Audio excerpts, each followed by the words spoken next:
Hi everybody, this is a day trade recap. Today is December 23rd. I only worked with one stock today. I actually got up kind of late because it's the day before Christmas Eve. The market will be closed tomorrow, so no trading. Tomorrow's Friday, Christmas Eve. So I got up at I came in my office around 7:30 this morning, right at opening bell, and there wasn't anything. There was not anything that I could see setting up, but I was just being patient, waiting. And then SOPA, this stock right here, hit the halt scanner, okay? And let me just show you what I was looking at that time. This is the candle that it halted on. I marked up my chart a little bit, and I have some lines on here now. Let me zoom out so this all makes a little bit of sense. I had these target lines that I drew on, but I had different target lines when this halt was in progress right now, when everything was stopped. And the benefit of a halt is it gives you some time to reassess, right? So when I wasn't in the trade, I was not in the trade, this just halted, and I thought, oh, why is this one halted? So then I went and came to this chart to look. And, I kind of looked at what did pre-market, let me just scroll out so I can show you. Pre-market was that. It was pretty flat. Do you see how everything's just really flat, range bound? And so, I could see what it had done yesterday, this high level, but I like to put it on a 5-minute chart to kind of make sure that my levels are good.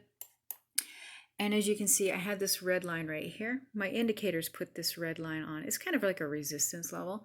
And so when I'm putting my targets on, I'll delete them so I can show you. When I'm looking for levels to draw my target lines, I base them on, a lot of times, resistance, right? That's the only thing you can do. So I come down and I get my target tool, and I'll put my line, my top click right on the highest, the resistance.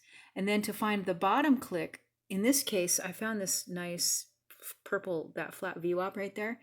And, price didn't ever hit that. If I were to zoom out, I can't right now because I got my drawing tool active, but price hadn't hit that. But this VWAP, when it does that, I find that it's really telling you something. So I like to click when it's down below. Sometimes it'll be up above. If price had been trending down and you find a flat VWAP above the current price, I'll mark it that way. But in this case, we had a flat VWAP below a resistance level. So that's basically telling you that's support.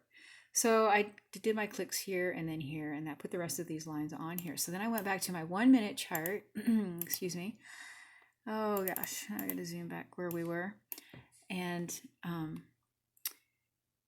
to where we are. And so I could see I had this is where the yesterday's high was, my top click. And I thought, well, price is right here. With that much volatility, that's not very far. This candle is way bigger than this little space left to get there. And when you're in a halt, usually the halt will resume much higher than where it stopped. And so here you see it resumed right at that target line and pushed up, and I would have probably been filled way up here, and then look what it started to do. So I don't chase a halt. If I'm right close to a target line, I don't chase. I do not chase, because other people are looking at these levels like kind of like this. They don't do it the same way, but these levels apply, and they're going to wait for a pullback, a dip buy or something. So that's what I decided to do. I want to come out here and explain a few things. I love to use this momentum indicator. I look for dip buys, it'll go, here's a nice green move, and that was this. But then it started to curl down and went red. So I'll look for a red to green entry as long as my other, oops, sorry. I didn't realize I had my sound on. These other lines, you see these, there's a white line that runs up, and there's a green line that kind of runs right next to it up. Those are TEMA lines. They're triple exponential moving average lines, and they give a nice entry, and they will give, I don't like their exits because they're much later than I would like. Look, this is the sell signal, and I mean, look how much you lose between 22, 30, goes all the way down to 19. So you lose like $3 if you wait. In this case, you lost like $3 a share because you would have filled way down here probably, or maybe here. But anyway, I like to get out at my targets. But whenever they're pointing solid up, and I'm in the middle of what looks like possibly a pullback or a dip buy, you never know. You got to wait until the price down here gives you an entry signal down here, And if things continue to point up here, get in. And all my other lines were pointing like this. This is my stop loss, this one that goes from blue to kind of pink over here. It's a 20, but it's dynamic. And so I use that as my stop loss. And I'll just, as long as these lines are pointing up, and this gives me a dip buy entry, I'll use these different signals together rather than try to read candles. A lot of people read candles, and I got to tell you what, that's a flawed system. I mean, you may be right more than you're wrong, but not by much. But to use these other indicators, it really, really helps tremendously. So anyway, getting in, I got in, this was my arrow, right? This was my arrow. I got in at $19.92. You can see here it was green. Down on this indicator that's curling up and pointing up and everything else. And these are all pointing up. So I'm just going to stay with it as long as these lines continue to point up. I'm going to try to get to this top green. I'm going to watch here, but I'm going to try to get to this top green line, this top target line, and then sell going through that or at it, and then maybe look for another entry. And that worked out beautifully. I was able to get in what I say 1992 or whatever, and I sold at 2203. It worked out beautifully. Made a really good little profit. It only took like 3 minutes. And then I'm looking for another entry. And as you can see, I looked pretty hard. These lines now, these two TEMA lines are pointing down. So I don't do anything as long as those are pointing down. I don't bother getting in. And I had a signal here where the team is kind of crossed, the candle crossed above, but this was, I didn't feel like, I felt like that was too soon. Still not any sense of direction. And here's another thing I was looking at. I wrote a note here. Heavy resistance from the previous support. Now, if I get rid of those words, let me move them so that you can see why I typed that in there. Just to remind myself, hey, you got to watch this level right here. You got to watch this level. This was support for like 5 or 6 or 7 minutes. And then this candle totally flushed through that support line, flushed down. Okay, so that tells you, hey, you had some pretty significant support there and it failed. So you've got to have, a signal above this yellow line before you can get in. And that was the other thing that kept me out of this signal right here, this buy signal. It tried, and look where it stopped. It stopped right at that serious support level that kind of failed. So I was waiting. I did see this big candle, and I thought, it stopped right there. And that's what got my attention. I had to look to the left and see, why did it stop right there? Well, that's that support level. So it was right at my yellow line too, which, as you saw how I drew that. That was my target line that I drew while I was in this halt. So these lines are, excuse me, I got a little allergy going on. Excuse me, it's really frustrating. But anyway, you can't just rely on indicators. You have to look at the chart. You have to be able to read everything. And when I see something important, I'll sometimes write little notes to myself to remind me, hey, this is heavy support, it's heavy support and it's going to be resistance. And sure enough, it was resistance. I honestly thought it was going to break through, but no, not today, not today. And look, it's actually having a red day today.